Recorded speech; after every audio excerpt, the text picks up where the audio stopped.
Golden ഫുട് പ്രിൻസിൻ്റെ പുതിയൊരു എപ്പിസോഡിലേക്ക് സ്വാഗതം.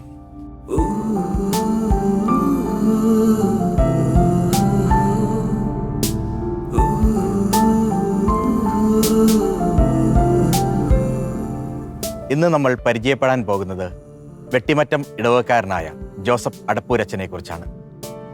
തൻ്റെ പൗരോഹിത്യ ജീവിതത്തിൽ വളരെ ലാളിത്യം സൂക്ഷിക്കുകയും ഇടവക ജനങ്ങളുമായി വളരെ വ്യക്തിപരമായ ബന്ധങ്ങൾ സൂക്ഷിക്കുകയും ചെയ്യുന്ന അച്ഛൻ്റെ ജീവിതം ഇന്നത്തെ എപ്പിസോഡിലൂടെ നമുക്ക് പരിചയപ്പെടാം.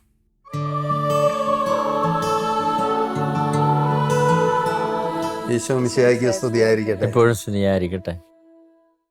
റിട്ടയർമെന്റ് ജീവിതമൊക്കെ വളരെ സന്തോഷകരമായിട്ട് പോകുന്നു എന്ന് വിചാരിക്കുന്നു. യെസ്. അപ്പോൾ ഒരു മനുഷ്യനെ സംബന്ധിച്ച് പലതരത്തിലുള്ള ദൈവവിളികളുണ്ട്. അതിൽ തന്നെ പുരോഹിതനാകാനുള്ളൊരു വിളി, ഇടയനാകാനായിട്ടുള്ള ഒരു വിളി, അത് ഏറ്റവും ശ്രേഷ്ഠമായിട്ടുള്ളൊരു വിളിയാണ് എന്ന് പറയാറുണ്ട്. അപ്പം അച്ഛനെ സംബന്ധിച്ച് ആ ഒരു ദൈവവിളിയിൽ ദൈവം വലിയൊരു ഭാഗ്യം തന്നു. ഒത്തിരിയേറെ വർഷങ്ങൾ ദൈവജനത്തിൻ്റെ ഒപ്പമായിരുന്നു അല്ലേ. അപ്പോൾ തീർച്ചയായിട്ടും അവിടെ ആയിരുന്ന സമയത്ത് അവരോടൊപ്പം നടന്ന വഴികൾ ഒന്ന് ഓർമ്മിച്ചെടുക്കുന്ന ഒരു സമയവും കൂടിയാണിത്. എൻ്റെ ഇടവക കലയന്താനിയാണ്, സെൻറ്റ് മേരീസ് ചർച്ച് കല ആയിരുന്നു. അപ്പോൾ സെമിനാരിൽ ചേർന്ന ശേഷം ഇടവക വിഭജിച്ച ഇപ്പോൾ വെട്ടിമറ്റ ഇടവകയാണ് നിലവിൽ. അപ്പോൾ എൻ്റെ കുടുംബം ഒരു കർഷക കുടുംബമാണ്. ഞങ്ങൾ 6 മക്കളാണ്.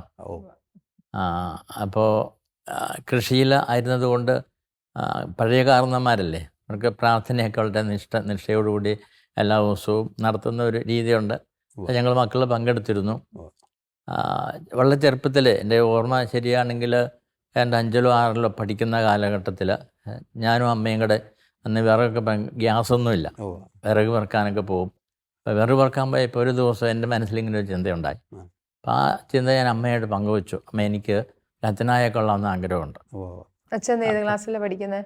അന്ന് 5ലോ 6ലോ അത്രേ ആയിട്ടുള്ളൂ. പള്ളിയായിട്ട് വലിയ കോണ്ടാക്റ്റ് ഒന്നും എന്നില്ല. ഞായറാഴ്ച പള്ളിയിൽ പോകുന്നു, വേദപാഠത്തിൽ പങ്കെടുക്കുന്നു, തിരിച്ചു പോരുന്നു. അച്ഛൻ വീട്ടിലെ മൂത്ത അല്ല, ഞാൻ ഏറ്റവും ഇളയതാണ്. 6 പേരിൽ ഏറ്റവും ഇളയതാണ് ഞാൻ. അപ്പം അങ്ങനെ പോയി ആ പള്ളിയായിട്ട് അത്ര ബന്ധമൊക്കെ ഉള്ളൂ ആ കാലത്ത്. പക്ഷെ എനിക്ക് അന്ന് അങ്ങനെ ഒരു മനസ്സിലൊരു വിചാരം ഉണ്ടായി. അമ്മയോട് ഷെയർ ചെയ്യുമ്പോൾ അമ്മ പറഞ്ഞു, തമ്പുരാനോട്, അന്തർഭാഷ അതാണല്ലോ, തമ്പുരാനോട് പ്രാർത്ഥിച്ചോ എന്ന് പറഞ്ഞു. അപ്പോൾ വേറെ ഒന്നും പറഞ്ഞില്ല. ഞാൻ അത് പറഞ്ഞ് അത് ആ വിഷയം അങ്ങ് തീർന്നു. പിന്നീട് ഞാൻ അങ്ങനെ സ്കൂളിൽ പോയി പഠിച്ചു.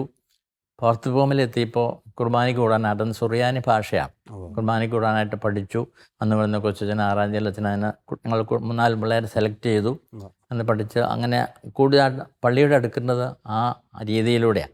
അപ്പോൾ വിഹാരത്തിന് അന്നേരം സപ്പോർട്ട് ചെയ്തു. അച്ഛൻ എന്നിട്ട് പറഞ്ഞുകൊണ്ട് എഴുത്തുകാരാ എന്ന് പറഞ്ഞ് കോതമംഗലത്തിന് എഴുത്ത് വന്നു. അവിടെ പോയി അന്ന് റെക്ടറച്ഛൻ മുതുകുന്നേലച്ഛൻ, വർഗീസ് മുതുകുന്നേലച്ഛനാണ്. അച്ഛൻ ഇവിടെ കലയുന്നാൽ വികാരിയായിരുന്നു. അപ്പം എൻ്റെ പേരൻസിനെയൊക്കെ അറിയുന്നതാണ്. അപ്പം ആ നിലയിൽ അച്ഛൻ പേരെ എതിർപ്പൊന്നും പറഞ്ഞില്ല. ഈ അഡ്മിഷൻ്റെ ഇൻ്റർവ്യൂ ഒക്കെ നേരത്തെ കഴിഞ്ഞിരുന്നു, പരീക്ഷയൊക്കെ. എങ്കിലും എന്നെ അന്ന് എടുത്തു, സെമിനാരിൽ ചേർത്തു. അങ്ങനെ 61 ജൂണിലാന്ന് തോന്നുന്നു, ഫസ്റ്റ് വീക്കിൽ സെമിനാരിൽ ചേർന്നു. വലിയൊരു സന്തോഷമായിരുന്നു. അത് കഴിഞ്ഞ് തന്നെ മൈനസ് സെമിനാരിൽ പഠിച്ച 2 വർഷം കഴിഞ്ഞപ്പോൾ സെൻറ്റ് പീറ്റേഴ്സിലേക്കാണ് ഞങ്ങൾ 2 പേരെ മൈനസ് സെമിനാരിൽ നിന്ന് പഠിക്കാൻ, ഫിലോസഫി പഠിക്കാനായിട്ട് വിട്ടു. ഞാനും വട്ടക്കുഴി അച്ഛനും അച്ഛനുണ്ട്. അപ്പോൾ അവിടെ ചെന്ന് കഴിഞ്ഞപ്പോഴേ എനിക്ക് അസുഖം വന്നു, പനി വന്നു. ഇപ്പം ഞാൻ പെട്ടെന്ന് പറഞ്ഞു തീർക്കുക. പനി തീർന്ന് അവിടെ ബാംഗ്ലൂർ സെൻറ്റ് പീറ്റേഴ്സ് സെമിനാരിയിൽ അഡ്മിറ്റാക്കി. അപ്പോൾ അവർക്ക് പനി കുറയുന്നില്ല, അവർക്ക് റീസൺ കണ്ടെത്താൻ പറ്റുന്നില്ല. ഞാൻ ഒരാഴ്ച മുമ്പ് ബ്ലഡ് ഡൊണേഷൻ നടത്തിയിരുന്നു, ബ്ലഡ് ഡൊണേഷൻ അവിടെ, അത് കുട്ടികളെടുക്കാറ് പതിവുണ്ട്. അപ്പോൾ അതിൻ്റെ ഒരു എഫക്റ്റ് ആയിരിക്കുമെന്ന് ഞാൻ വിചാരിച്ചു. പക്ഷേ ഏതായാലും അവർക്ക് റീസൺ കണ്ടെത്താൻ പറ്റാതിരുന്നു. എൻ്റെ ബ്ലഡ് പ്രഷർ തീരെ താണുപോയി. അപ്പം ഞാൻ അബോധാവസ്ഥയിലായി.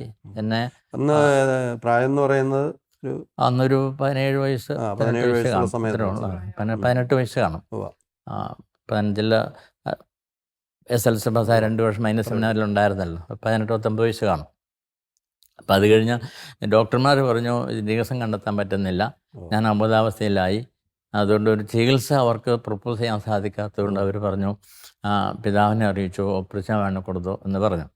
അങ്ങനെ പാലക്കാട്ടൊരു അച്ഛനുണ്ടായിരുന്നു, മലയാളി. അച്ഛനിങ്ങനെ ഒപ്പിടിച്ച് തരാൻ വേണ്ടി വന്നു എന്നാണ് പിന്നീട് എന്നോട് പറഞ്ഞു കേട്ടിട്ടുള്ളത്. ഏതായാലും വന്നു കഴിഞ്ഞപ്പോൾ ഡോക്ടർ പറഞ്ഞു ഒരു 5 മിനിറ്റ് വെയിറ്റ് ചെയ്യാൻ പറഞ്ഞു. വെയിറ്റ് ചെയ്ത് പിന്നെ ഞാൻ പതുക്കെ പിക്കപ്പ് ചെയ്തു, റിക്കവർ ചെയ്തു. അങ്ങനെ അവിടെ 2.5 മാസത്തോളം ആശുപത്രി കിടന്നു.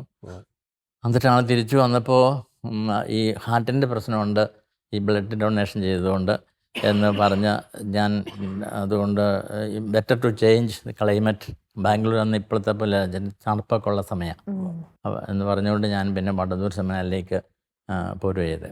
അങ്ങനെ അവിടെ ബാക്കി ഫസ്റ്റ് ഇയർ കഴിഞ്ഞ് സെക്കൻഡ് ഇയറിൽ അവിടെ എക്സാമിനേഷൻ എഴുതിയില്ലെങ്കിലും ആ സെക്കൻഡ് ഇയർ അവിടെ കണ്ടിന്യൂ ചെയ്യാൻ സാധിച്ചു. വരുന്ന വഴിക്ക് ഡോക്ടർ എനിക്ക് ബാംഗ്ലൂർ ആശുപത്രിയിൽ ഒരു ലെറ്റർ തന്നു വിട്ടിരുന്നു. അപ്പോൾ ആ ലെറ്റർ ഇങ്ങനെ പിതാവിനെ കാണിക്കാൻ പറഞ്ഞ് കൊടുത്തു വിട്ടതാണ്. അപ്പം തന്നു വിട്ടാൽ ഞാൻ എനിക്ക് ഒട്ടിച്ചിട്ട് വായിക്കാൻ പറ്റില്ല. പിന്നെ ഭഗവതി ആശുപത്രിയിൽ ഡോക്ടറെ കാണാൻ പോയപ്പോൾ ഈ ലെറ്റർ തന്നു വിട്ടിരുന്നു. ആ ലെറ്റർ പൊട്ടിച്ചിട്ട് ഡോക്ടർ എൻ്റെ തന്നപ്പോൾ ഞാൻ വായിച്ചു നോക്കിയപ്പോഴാണ് ഹീസ് അൺഫിറ്റ് ഫോർ പ്രീസ്റ്റ്ഹുഡ് എന്നൊരു കമൻറ്റ് എൻ്റെ അകത്ത് എഴുതിയിട്ടുണ്ടായിരുന്നു. അപ്പോൾ അവിടുത്തെ ഒരു മെയിൻ ഡോക്ടറാണ്. അപ്പോൾ അന്നേരമാണ് ഞാനിത് വായിക്കുന്നത്. വായിച്ചെങ്കിൽ എനിക്ക് ഇങ്ങനെ എന്താ എഴുതാൻ കാര്യം എന്ന് ഞാൻ ചിന്തിച്ചു. പക്ഷേ എനിക്ക് ഷോക്കൊന്നും ഉണ്ടായില്ല. ഡോക്ടറെ അടുത്ത് ചെന്നു, കുഴപ്പമില്ല, ബ്ലഡ് കൊടുത്തതിൻ്റെ പ്രശ്നമാണ്, അതുകൊണ്ട് കുറച്ച് ദിവസം വിശ്രമിച്ചാൽ മതി എന്ന് പറഞ്ഞ് റിപ്പോർട്ട് തന്നു. അത് സെമിനാരിയിൽ പിതാവിൻ്റെ അടുത്ത് കൊണ്ടേ കാണിച്ചു. പിതാവ് റെക്ടച്ചനും ഒക്കെ പറഞ്ഞു. 1 മാസം കൊണ്ട് കഴിഞ്ഞപ്പോൾ ഞാൻ ബാംഗ്ലൂർക്ക് തിരിച്ചു പോയി. അവിടെ ചെന്ന് റെക്ടച്ചന് ബോധ്യമില്ലാത്തതുകൊണ്ട് ബാംഗ്ലൂരിലുള്ള ഒരു ഹാർട്ട് സ്പെഷ്യലിസ്റ്റ് എന്നെ കൊണ്ടുപോയി. അപ്പോൾ അദ്ദേഹം പറഞ്ഞു ബെറ്റർ ടു ചേഞ്ച് ക്ലൈമറ്റ് എന്ന് പറഞ്ഞ് ഞാൻ പിന്നെ വടതൂർ സെമിനാരിലേക്ക് പോയത്. അവിടെ പൂർത്തിയാക്കി 1969 ഡിസംബർ 21 ആ പട്ടം കിട്ടി. എനിക്ക് തോന്നുന്നു ഈ ഒരു തിരുപ്പട്ടത്തിലേക്കുള്ള വഴിയിൽ ഒരു പ്രതിസന്ധി ആയിട്ട് ഉണ്ടായിരുന്ന ഒരു കാര്യം ഇതാണ് അല്ലേ? പ്രീസ്റ്റ്ഹുഡിന് അൺഫിറ്റ് ആണ് എന്ന് ഒരു പ്രഗത്ഭനായിട്ടുള്ള ഡോക്ടർ പറഞ്ഞു എങ്കിലും കർത്താവ് ആ ലക്ഷ്യത്തിലേക്ക് എത്തിച്ചേരാനായിട്ടുള്ള വഴികൾ തുറന്നു എന്നുള്ളതാണ്. അതുപോലെ ഒരു ബൂസ്റ്റായിരുന്നു എനിക്ക്. കാരണം ഇങ്ങനെ ഒരു റിപ്പോർട്ട് കിട്ടിയിട്ടും അധികാരികൾ അതിനെ മൈൻഡ് ചെയ്യാതെ അത് തള്ളിക്കളഞ്ഞു. അങ്ങനെ എൻ്റെ ഒക്കേഷനെ സംബന്ധിച്ചൊരു കൂടുതൽ ഉറപ്പ് കിട്ടാനായിട്ട് ഈ ഒരു സർട്ടിഫിക്കറ്റ് കാരണമായി. ആദ്യം നമുക്ക് നെഗറ്റീവായി തോന്നിയാലും പിന്നെ അത് പോസിറ്റീവായിട്ട് എനിക്ക് അനുഭവപ്പെട്ടു. അതൊരു വലിയ കാര്യമായിട്ടാണ് എനിക്ക് തോന്നുന്നത്. ഇതും പ്രഷർക്ക് ഒരു മെസ്സേജാണ്. കാരണം നമ്മുടെ ജീവിതത്തിലും ഇതേപോലെ പ്രതിസന്ധികൾ, ബുദ്ധിമുട്ടുകൾ, മുന്നോട്ട് പോകാനായിട്ട് പറ്റാത്ത അവസ്ഥകളൊക്കെ ജീവിതത്തിൽ ഉണ്ടായിക്കഴിഞ്ഞാലും കർത്താവ് നമ്മളെ എത്തിക്കേണ്ടടുത്ത് തന്നെ എത്തിക്കും എന്നുള്ള ഒരു ശുഭാപ്തി വിശ്വാസം. പിന്നീട് ഞാൻ ഫസ്റ്റ് അപ്പോയിൻമെൻറ്റ് കൊച്ചനായിട്ട് നാഗപ്പുഴ പള്ളിയിലാണ്. നാഗപ്പുഴ സെൻറ്റ് മാതാവിൻ്റെ വളരെ പ്രസിദ്ധമായ പള്ളിയാണ്. നാഗപ്പുഴയാണ് എന്നെ അപ്പോയിൻ്റ് ചെയ്തത്. അവിടെ 1 വർഷക്കാലം ഉണ്ടായിരുന്നു. ഞാൻ കൊച്ചനല്ലേ ആദ്യമായിട്ട് അനുഭവങ്ങളൊക്കെ. പിന്നെ പ്രത്യേകിച്ച് അവിടെ പറയാനുള്ളത്, അവിടെ ഈ തുള്ളൽ പരിപാടിയുണ്ട്. ഈ 8 നോമ്പുണ്ട്. 8 നോമ്പ് അവിടെയുണ്ട്. ജസ്റ്റ് സെപ്റ്റംബർ 1 വരെ 8 വരെ. അപ്പോൾ അവിടെ പരമ്പരാഗതമായിട്ട് ആ ദിവസങ്ങളിൽ ഈ പ്രാർത്ഥിക്കാൻ നോമ്പ് നോക്കാൻ വരുന്നവർ വൈകുന്നേരം പ്രദക്ഷിണത്തിന് സമയത്ത് തുള്ളൽ നടത്തും. അപ്പം അത് ഓട്ടോമാറ്റിക്കായിട്ട് വരുന്നതെന്നാണ് പറയുന്നത്. അപ്പോൾ കാണാൻ ഇത്തിരി ആൾക്കാരും കൂടും. അപ്പോൾ അങ്ങനെ ആ തുള്ളൽ പരിപാടി എനിക്കൊരു പുതിയ ഞാൻ കണ്ടിട്ടില്ല. അച്ഛൻ്റെ ഒരു പ്രായവും കൊച്ചനൊക്കെ അച്ഛനും ഇങ്ങനെ അതിൻ്റെ കൂടെ തുള്ളാനുള്ള അങ്ങനെ കളിയാക്കിയ തെള്ളുന്നാണ് പാരമ്പര്യം പറയുന്നത്. അങ്ങനെ ഉണ്ടാവും അവിടെ. അതെന്ന് പറഞ്ഞു കഴിഞ്ഞാൽ ഓട്ടോമാറ്റിക്കായിട്ട് സംഭവിക്കുന്ന ഒരു കാര്യമാണ്. അങ്ങനെ ആദ്യത്തെ ആൾക്കാരിങ്ങനെ പഴമക്കാർ പറഞ്ഞു കേട്ടിട്ടുള്ളതാ. എനിക്ക് അനുഭവമൊന്നുമില്ല. എന്താണേലും പുതിയ കാര്യമാണ്. അതെ. അപ്പം അങ്ങനെ അതൊരു ഹരം എന്ന് പറഞ്ഞാൽ അതൊരു ഇൻട്രസ്റ്റ് ആയിരുന്നു ആ ഒരു സംഭവം നിരീക്ഷിക്കാനായിട്ട്. പിന്നെ അവിടെ 1 വർഷം കഴിഞ്ഞ് 2ാമത്തെ വർഷം കല്ലൂർക്കാട് പോയി. കല്ലൂർക്കാട്ട് വെച്ചാണ് എനിക്ക് വാസ്തവത്തിൽ ഒരു പാസ്റ്റർ ലൈഫിനെ സംബന്ധിച്ചൊരു ഉൾക്കാഴ്ച കൂടുതലായിട്ട് കിട്ടിയത്. സെമിനാരിയിലൊക്കെ കുറേ പഠിച്ചു എന്നുള്ള അപ്പുറത്തേക്കാണ് പാസ്റ്ററലായിട്ടും അത് തിയററ്റിക്കലായിട്ട് പഠിച്ചു എന്നുള്ളതല്ലാതെ നമുക്ക് പ്രാക്ടിക്കലായിട്ട് എനിക്കൊരു അനുഭവം കിട്ടിയത് കല്ലൂർക്കാട്ട് വെച്ചാൽ. കാരണം അടുത്ത വികാരിയച്ഛൻ പോൾ വഴുതലക്കാട്ടച്ഛനായിരുന്നു. അദ്ദേഹം ആളുകളോട് ഇടപെടുന്ന രീതിയും ഒക്കെ വളരെ ഹൃദ്യമായിരുന്നു. വളരെ ഓർമ്മശക്തി അപാരമാണ്. പള്ളി മലബാറിൽ കുറച്ച് നാൾ ശുശ്രൂഷ ചെയ്തതാണ്. അപ്പോൾ അവിടെ നിന്നൊക്കെ ആൾക്കാർ ചിലപ്പോൾ അവർ വരുമ്പോൾ പേരെടുത്ത് വിളിച്ച് അവരുടെ ഡീറ്റെയിൽസ് മുഴുവൻ ചോദിക്കുന്ന ഒരു രീതി ഉണ്ടായിരുന്നു. അത് വളരെ ആകർഷണീയമാണ്. ഞാൻ ട്രൈ ചെയ്തെങ്കിലും അതിൻ്റെ പകുതി പുലർത്താൻ പറ്റിയിട്ടില്ല. കാരണം നമുക്ക് അത്ര ഓർമ്മ നിൽക്കില്ല.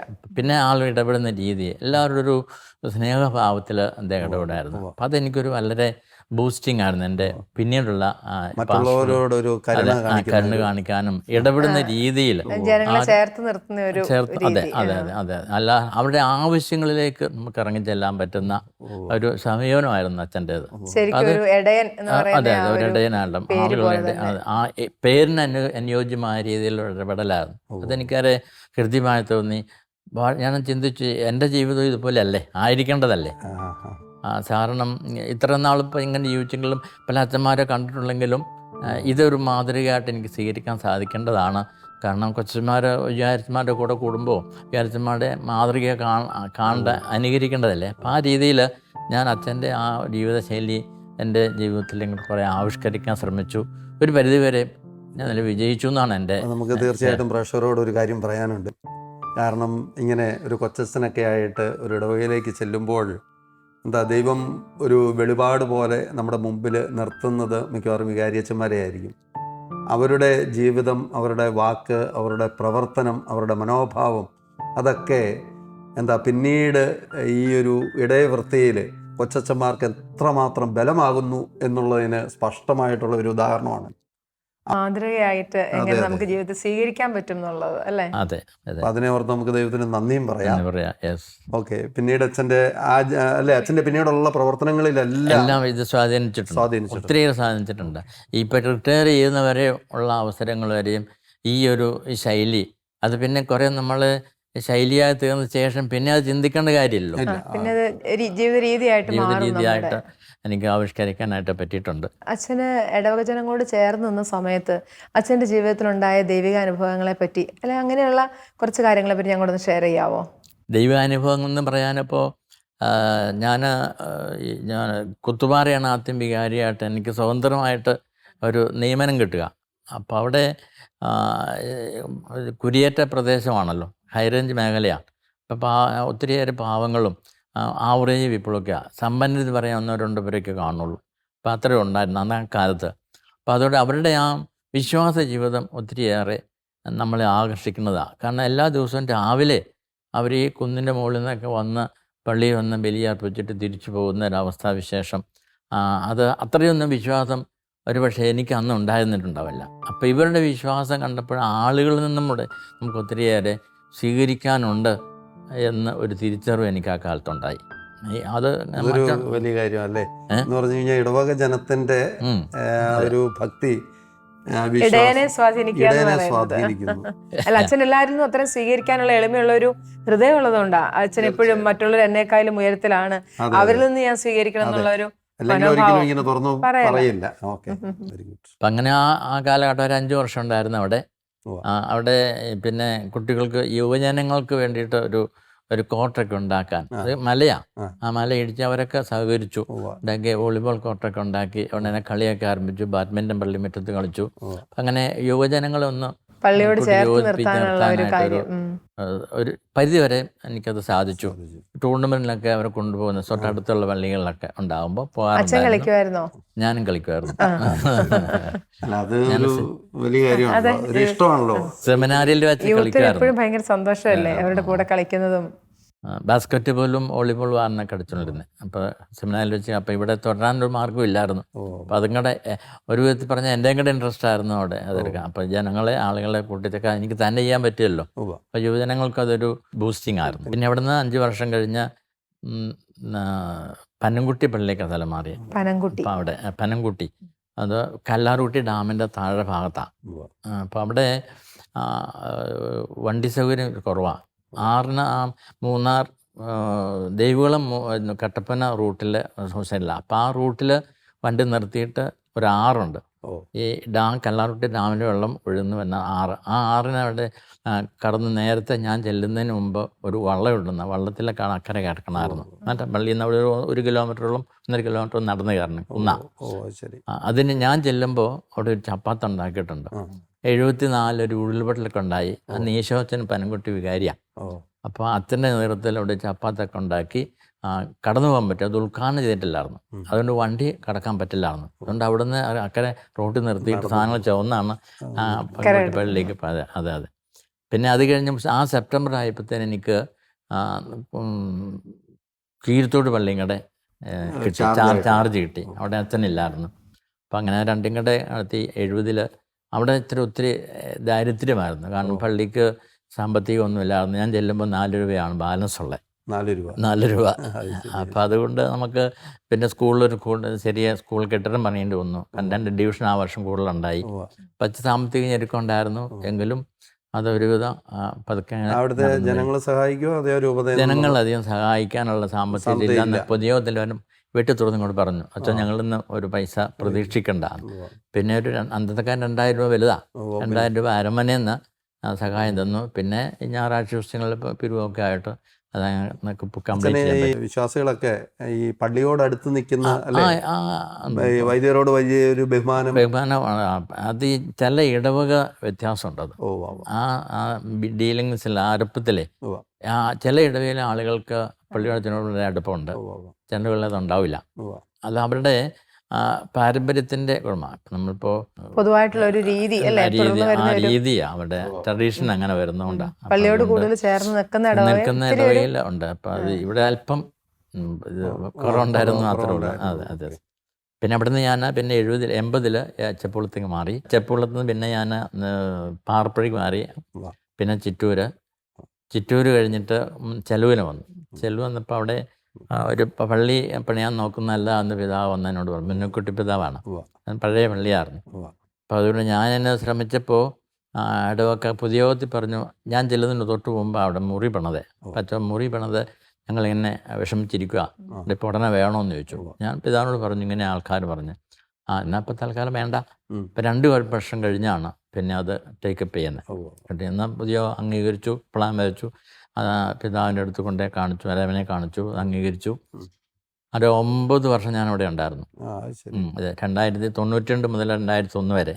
അപ്പം അന്ന് അതും ഒരു മലമ്പ്രദേശമാണ് ചിലവ്. അപ്പം അതുകൊണ്ട് അവിടെ ഈ സാധാരണ കർഷകർ മാത്രമേ ഉള്ളൂ, ഫോറിൻകാരൊന്നും അതേ ഇല്ലാത്ത കാലഘട്ടം. ഇപ്പം അതിലേക്കുണ്ട്. അപ്പം അതുകൊണ്ട് പിരിവ് കൊണ്ട് മാത്രം പണിയാൻ പറ്റുമായിരുന്നുള്ളൂ. അപ്പം പൈസ കിട്ടുന്നതനുസരിച്ച് കുറച്ചേ പണിയാൻ പറ്റുള്ളൂ. അതുകൊണ്ട് ഇത്ര കാലം ദീർഘിച്ചു പോയി. അപ്പോൾ 1999 ലാസ്റ്റാണ് അത് വെഞ്ചരിക്കാൻ പറ്റിയത്. പിന്നെ ഇച്ചിരി കടം ഉണ്ടായിരുന്നതുകൊണ്ട് എനിക്ക് ട്രാൻസ്ഫർ ആദ്യം തന്നെങ്കിലും പിന്നീട് അത് ക്യാൻസൽ ചെയ്തു. കടം വീട്ടിയിട്ട് പോകാമെന്ന് പറഞ്ഞു. അങ്ങനെ അത് കഴിഞ്ഞ് 8 വർഷമായപ്പോഴാണ് ഇത് വെഞ്ചരിപ്പ്. അപ്പോൾ 1 വർഷം കൊണ്ട് എക്സ്റ്റെൻഡ് ചെയ്ത് തന്നു. കിട്ടിയെന്നല്ല, തന്നു. അപ്പം അങ്ങനെ ആ കടം വീട്ടിയിട്ടാണ് 2001 നാട് കാണിക്ക് പോവുക. 9 വർഷം എന്ന് പറയുന്ന ഒരു കാലഘട്ടം. പിന്നെ പോയത് നെടിയകാട് പള്ളിയിലേക്കാണ്, കരിങ്കുന്ന നെടിയകാട്. അവിടെ ഞാൻ 2ാമത്തെ പള്ളി ഒരു കുരിശുപള്ളി പോലെ പണിത്. അന്ന് പിതാവിൻ്റെ ഒരു ഇൻട്രസ്റ്റ് ഉണ്ടായിരുന്നു അതിനകത്ത്. കാരണം ഒരു 2 വാർഡ് പാവപ്പെട്ടവർ അധികം താമസിക്കുന്ന ഒരു മേഖലയാണ്. അവിടെ ഞാൻ ചെന്നപ്പോൾ ഒരു തറ ഇട്ടിട്ടുണ്ടായിരുന്നു, ചുമ്മാ ഒരു ഷെഡ് പണിയാൻ വേണ്ടിയിട്ട്. അപ്പോൾ അത് ഷെഡ് പണിതുകൊണ്ട് പിന്നെ പൊളിച്ച് കളയേണ്ടി വരില്ല, നമ്മൾ പൈസ വേസ്റ്റ് ആവും. അപ്പം ഞാൻ പിതാവിനോട് അത് പറഞ്ഞു. പിതാവ് അത് സമ്മതിച്ചു. അങ്ങനെ ഒരു പ്ലാൻ ഉണ്ടാക്കി വെച്ചിട്ട്, പള്ളിക്ക് പ്ലാൻ ഉണ്ടാക്കി പിതാവ് വെച്ചിട്ട് പൈസ സാമ്പത്തിക സഹായം ചെയ്തു. അതുകൊണ്ട് അങ്ങനെ ഒരു 30 ലക്ഷം രൂപയോളം ചിലവായി. അന്ന് ചെറിയൊരു പള്ളി അവിടെ പണിതു. പിതാവ് തന്നെ വെഞ്ചരിച്ചു. 2009 ഒക്ടോബറിൽ പണിതു. പിന്നെ അവിടെ കൊച്ചച്ഛനും ഉണ്ടായിരുന്നു. അവിടെ മുതൽ എനിക്ക് കൊച്ചച്ഛന്മാരുണ്ടായിരുന്നു. നെടിയാട് വെച്ചാണ്, വലിയച്ഛനെ അതവിടെ വെച്ചാണ്. അതെ അതെ. അപ്പോൾ അവിടെ എങ്ങനെ സന്തോഷമായിട്ട് 6 കൊല്ലം അവിടെ കഴിഞ്ഞു. പിന്നെ ഞാൻ നാഗപ്പുഴയ്ക്ക് മാറിയേ. കൊച്ചച്ഛനായിട്ട് വർഷങ്ങൾക്ക് മുമ്പ് 70 കൊച്ചച്ഛനായി. അവിടെ വികാരിയായിട്ട് വന്നു. അവിടെ എനിക്ക് ഇന്ന് ആദ്യം ഇരുന്നത് കൊണ്ട് കുറച്ചുകൂടെ എളുപ്പമുണ്ടായിരുന്നു. അന്നത്തെ ആൾക്കാരൊക്കെ എപ്പോഴും ഉണ്ട്, കുറേ പ്രായമായ ആളുകളൊക്കെ ഉണ്ട്. അപ്പോൾ അതുകൊണ്ട് പരിചയമുണ്ട്, സ്ഥലങ്ങളെപ്പറ്റി അറിയാം. അപ്പോൾ അതുകൊണ്ട് അവിടെ എനിക്ക് കുറേ കാര്യങ്ങൾ ചെയ്യാൻ പറ്റി. ഒരു CBS സ്കൂൾ തുടങ്ങിയിട്ടുണ്ടായിരുന്നു. അതിൻ്റെ ഒരു സെക്ഷന് പുതിയ ബിൽഡിങ് പണിയാൻ പറ്റി. പിന്നെ റോഡ് പള്ളിക്ക് വരെ റോഡ് ടാർ ചെയ്യാൻ പറ്റി. പിന്നെ പള്ളിക്ക് ചില മെയിൻ്റനൻസ് ഒക്കെ ചെയ്തു. പിന്നെ ഒരു സൊസൈറ്റി ഉണ്ടായിരുന്നു, അതിനൊരു സ്ട്രോങ് റൂമൊക്കെ പണിത് കൊടുത്തു. പിന്നെ അങ്ങനെ കുറേ കാര്യങ്ങൾ. അവിടെ പള്ളിക്ക് ഒരു സൗകര്യവും അച്ഛന്മാർക്ക് താമസിക്കാനില്ലായിരുന്നു. എന്ന് പറഞ്ഞാൽ ഒരു മുറിയുണ്ട്, പടിഞ്ഞാറക്കുട്ടച്ഛൻ പണിതൊരു മുറിയുണ്ട്.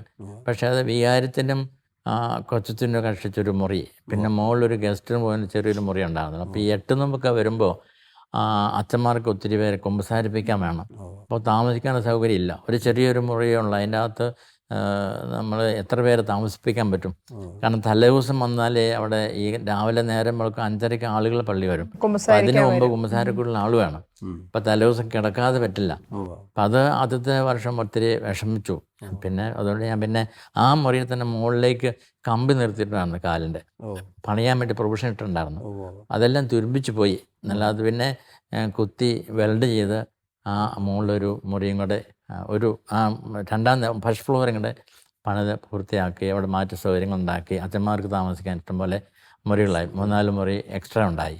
അപ്പം അങ്ങനെ ഒരു സൗകര്യം അവിടെ ഉണ്ടായി. അപ്പം അങ്ങനെ അത് ആളുകളുടെ ഒരു ഫുൾ സപ്പോർട്ട് അതിനകത്ത് ഉണ്ടായിരുന്നു. പിന്നെ പള്ളിക്ക് നാഗപ്പുഴ ആയതുകൊണ്ട് അല്ലാതെ വരുമാനം കൂടുതലുള്ള പള്ളിയായിരുന്നു, തീർത്ഥാടന കേന്ദ്രം കൂടെ ആയതുകൊണ്ട് ആ പൈസയും പിന്നെ ആളുകളുടെ സഹകരണം കൊണ്ട് അത് ഭംഗിയായിട്ട് നിർവഹിക്കാൻ സാധിച്ചു.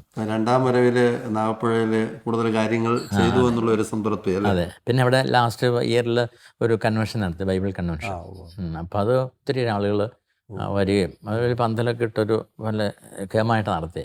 അപ്പം അതുകൊണ്ട് അത് ആളുകൾക്ക് ഒരു അപ്രീസിയേഷനായി. അപ്പം അതുകൊണ്ട് ആ വർഷം തന്നെ എനിക്ക് മുതലക്കുളത്തിന് സ്ഥലം മാറ്റം കിട്ടി. അവസാനം ഇവിടെയായിരുന്നു. 2013 ഇങ്ങോട്ട് വന്നു, ഇവിടെ വന്നു. 2013 എന്നിട്ട് 7 വർഷം ഇവിടെ ഉണ്ടായിരുന്നു. ഇവിടെയും അതുപോലെ ആദ്യത്തെ 2-3 വർഷങ്ങളിൽ നാഗപ്പുഴത്തെ ലാസ്റ്റ് കൺവെൻഷൻ അതിൻ്റെ ജോലി വെച്ച് ഇവിടെ 2-3 കൺവെൻഷൻ. അപ്പം ആ കാലത്ത് രൂപതയിൽ നിന്നും ഈ റീജിയണലായിട്ട് ബൈബിൾ കൺവെൻഷൻ നടത്താനായിട്ട് ഒരു ആലോചന നടത്തി. അപ്പോൾ ഇവിടെയാണ് നടത്തിക്കൊണ്ടിരുന്നത്. 2 വർഷത്തെ നല്ല സക്സസ് ആയിരുന്നു. ഈ മേഖലകളിലൊക്കെ എൻ്റെ ജീവിതത്തിലെ സ്പർശിച്ച അല്ലെങ്കിൽ എന്നെ നയിച്ച ഒരു ആപ്തവാക്യം ഒരു ബൈബിളിൽ കിട്ടിയിട്ടുള്ളതാണ്. നിനക്ക് ചെയ്യാൻ പറ്റുന്ന നന്മ അതറിയിക്കുന്നവർക്ക് നിഷേധിക്കരുത്. ആ ഒരു വചനം എൻ്റെ ജീവിതത്തിലേക്ക് ഉൾക്കൊള്ളാനായിട്ട് എനിക്ക് അന്ന് മുതൽ സാധിച്ചു. അപ്പം അതുകൊണ്ട് അത് എൻ്റെ ജീവിതത്തെ സ്വാധീനിച്ചിട്ടുണ്ട് ഒത്തിരിയേറെ. പാവങ്ങളോട് ഇങ്ങനെ സഹായം ചോദിച്ചു വരുന്നവരോട് ഞാൻ നോ പറയുന്ന രീതിയില്ല. അല്ലെങ്കിൽ അത്ര മാത്രം എനിക്ക് 100% ഉറപ്പുണ്ടാകണം ഇവൻ അർഹിക്കുന്ന ആളല്ല.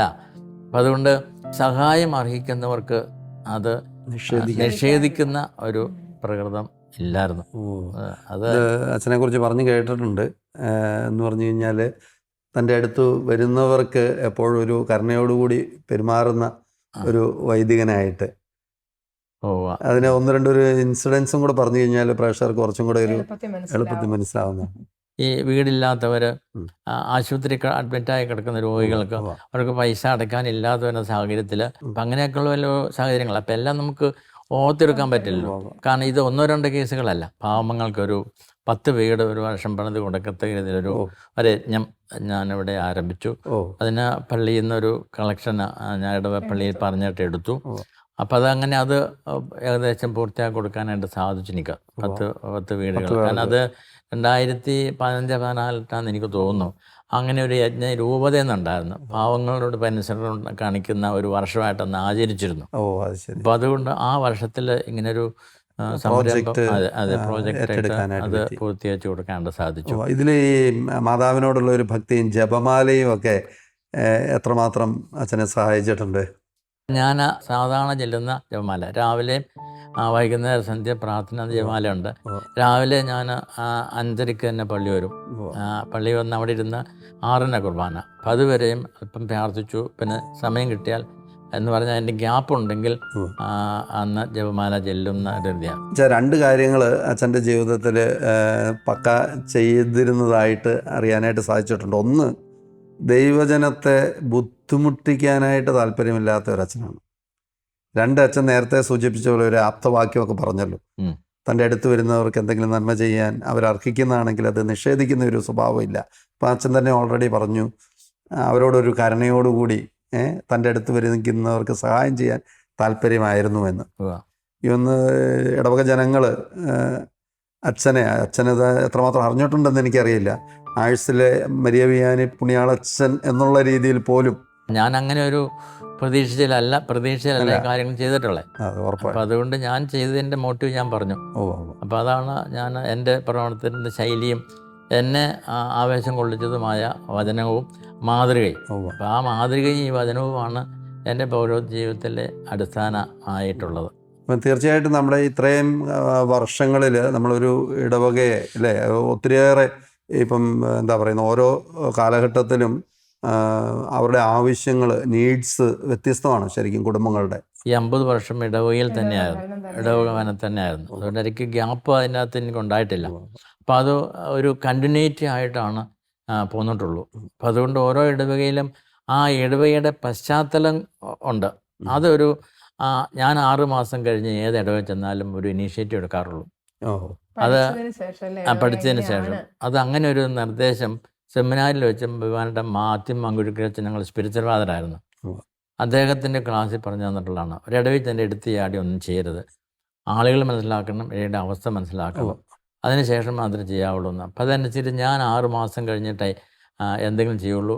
ആദ്യമേ ഇടവക വീടുകൾ സന്ദർശിക്കും ഇതിന് ശേഷം. അപ്പം നമുക്ക് ഏകദേശം ആ ഇടവയെ സംബന്ധിച്ചുള്ളൊരു ദിക്ക് കിട്ടുള്ളൂ. വരുന്നതിൻ്റെ പിറ്റേ ദിവസം ഇടവന്നരത്തിന് പോയാൽ നമുക്കതുകൊണ്ട് പ്രയോജനം ഉണ്ടാവില്ല. അപ്പം ഞാൻ അങ്ങനെ മനസ്സിലാക്കിയിരിക്കുന്നത്. അപ്പം ഞാൻ ചെയ്യാറുള്ളത് അങ്ങനെയായിരുന്നു.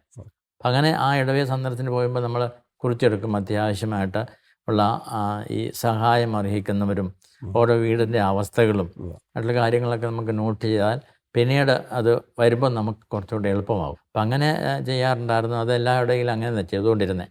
ഇപ്പം രോഗം മൂലം വിഷമിക്കുന്നവർ, അല്ലെങ്കിൽ വേറെ കുടുംബ കലഹങ്ങൾ അനുഭവിക്കുന്നതിൽ നിന്ന് ഒരു മോചനം ആഗ്രഹിച്ച് പ്രാർത്ഥിക്കാനൊക്കെ വരാറില്ല. ഒരു ഇടവകയിലും ഒരു പ്രശ്നമില്ലാത്ത ഇടവകയില്ല.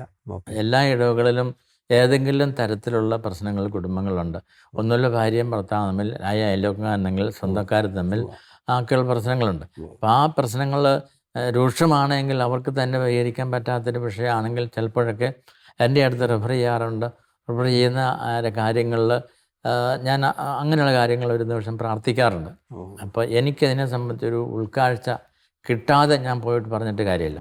അതുകൊണ്ട് പോകുന്നതിന് മുമ്പ് ഒന്ന് പ്രാർത്ഥിക്കും, ദൈവമേ ഞാൻ പോകുന്ന ഈ കാര്യം അങ്ങയുടെ ഇഷ്ടത്തിനനുസരിച്ച് നിർവഹിക്കാനുള്ള പ്രാപ്തി എനിക്ക് തരണമേ എന്ന് പറഞ്ഞിട്ടാണ് ഞാൻ പോകുന്ന വഴിക്കും ചിലപ്പോൾ അങ്ങനെ ഒരു ചിന്ത മനസ്സിലുണ്ടാവും. അച്ഛൻ്റെ ഒരു വർത്തമാനത്തിൽ നമുക്ക് മനസ്സിലാവുന്നൊരു കാര്യം എന്താ പറയുന്നത്, തൻ്റെ ജീവിത നിയോഗത്തെ ദൈവം നയിക്കുന്ന രീതിയിൽ മുന്നോട്ട് കൊണ്ടുപോകാനായിട്ട് വളരെ ആത്മാർത്ഥമായിട്ട് ശ്രമിക്കുന്ന, അത് മാത്രമല്ല പ്രാർത്ഥിക്കുന്ന ഒരു പുരോഹിതനെയാണ് കാണാനായിട്ട് സാധിക്കുന്നത്. താങ്ക് യു അച്ഛാ, ഇത്രയും നേരം ഞങ്ങളോടൊത്തായിരുന്നതിൽ വലിയൊരു സന്തോഷം.